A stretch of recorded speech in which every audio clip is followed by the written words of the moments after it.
everyone, it's Melanisha with Just Homesteading. So we went from canning pickles to now canning peaches.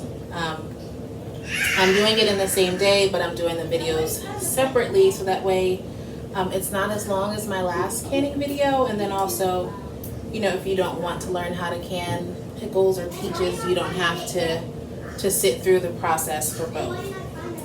I have a half bushel of peaches here that I need to peel and slice. So I'm canning peach slices. I'm using the recipe from the National Center for Home Food Preservation. So I'm going to, actually I haven't washed them yet, so I need to wash these, and then I will show you how I peel and slice them. You can use the boiling water method. I don't use that method because it makes the peaches soft, and I really like the peaches to be firm when they are canned up. I don't do anything special with these. My children eat them as a snack or with their lunch, which is why I like to have slices. I have made peach jam in the past, and we still have a good amount of it, so I'm not going to do any jam this time. So let me wash these, and then I will come back and show you how I peel and slice them. So I've washed some of the peaches, and I actually just peel them by hand. For me, this is the easiest way. And like I said, when you use the boiling water method, it makes your peaches soft, and I don't like that.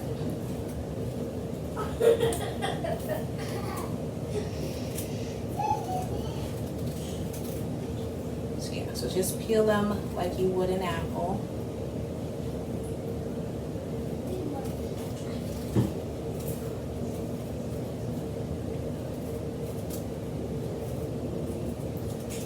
And I think for peaches, I don't actually believe, I'd have to check the recipe. I'll let you know later in the video. But I don't believe that you actually have to peel them. So for things like potatoes and all of the other root vegetables, they do say that you should peel them because of the amount of bacteria that can live on the skin. But I think when it comes to like peaches and nectarines and things, it's more of a quality issue. So you just get a better product if you peel them. I forget the variety of these peaches, and I don't remember, or actually I don't know if they were freestone or clingstone. And I'm thinking right now that they may actually be clingstone. Maybe not. So you just try to get the pieces off, and then I slice them about that big. I have a bowl here to set them in, and then I'm going to fill the bowl with water and add some citric acid so the peaches don't turn brown. Yeah, these might be a clingstone. And there's nothing wrong with clingstone peaches, they're just harder to get off of the pit. So if you want peaches that are easy to pull away from the pit, then you want to get a freestone.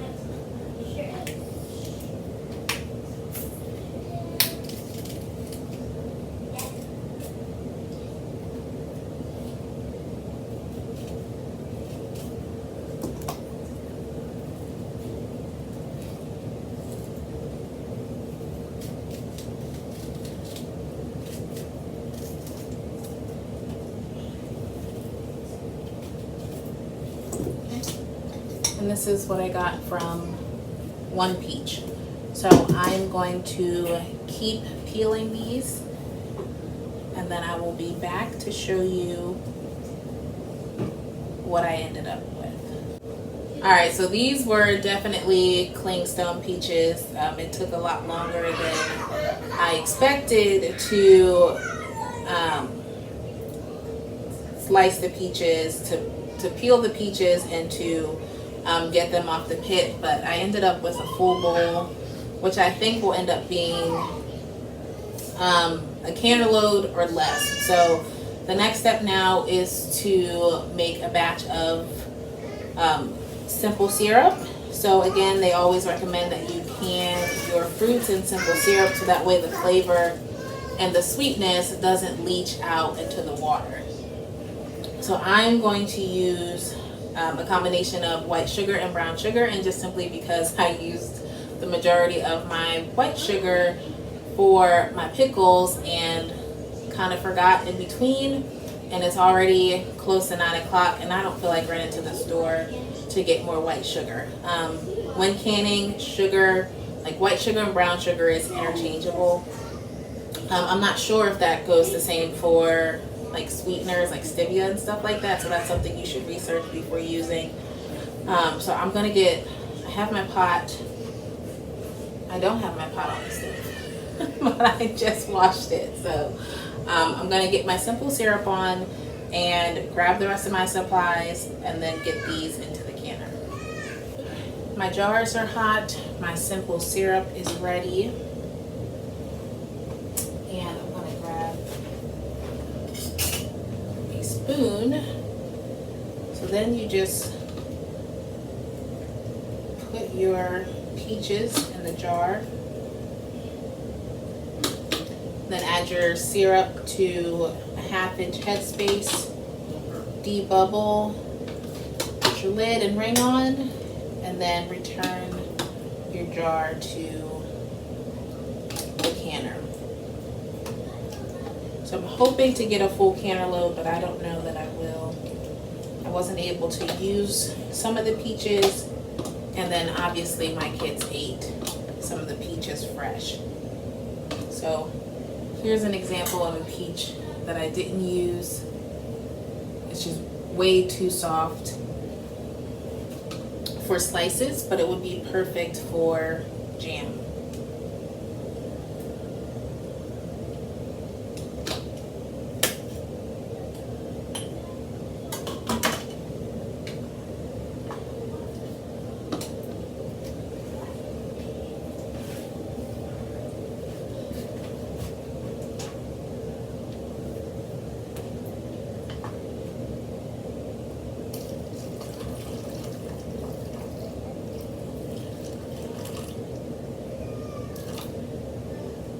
And since I used brown sugar,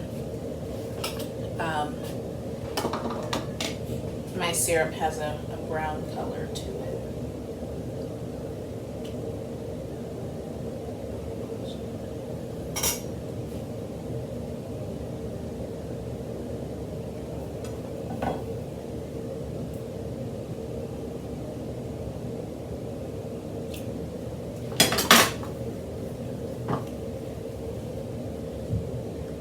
Wipe your rim.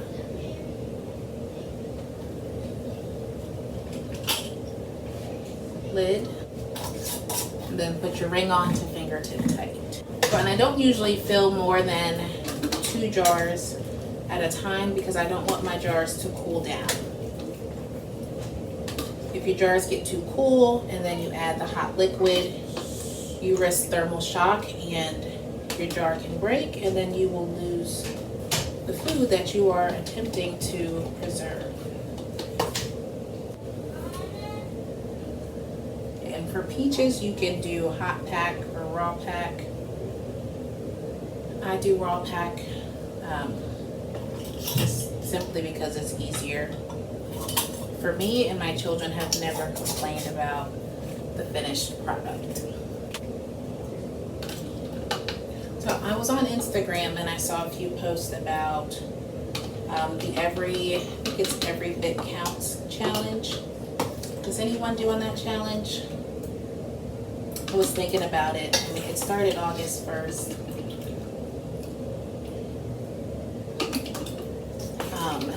And at least for me right now is I do a lot of preserving during this part of the summer.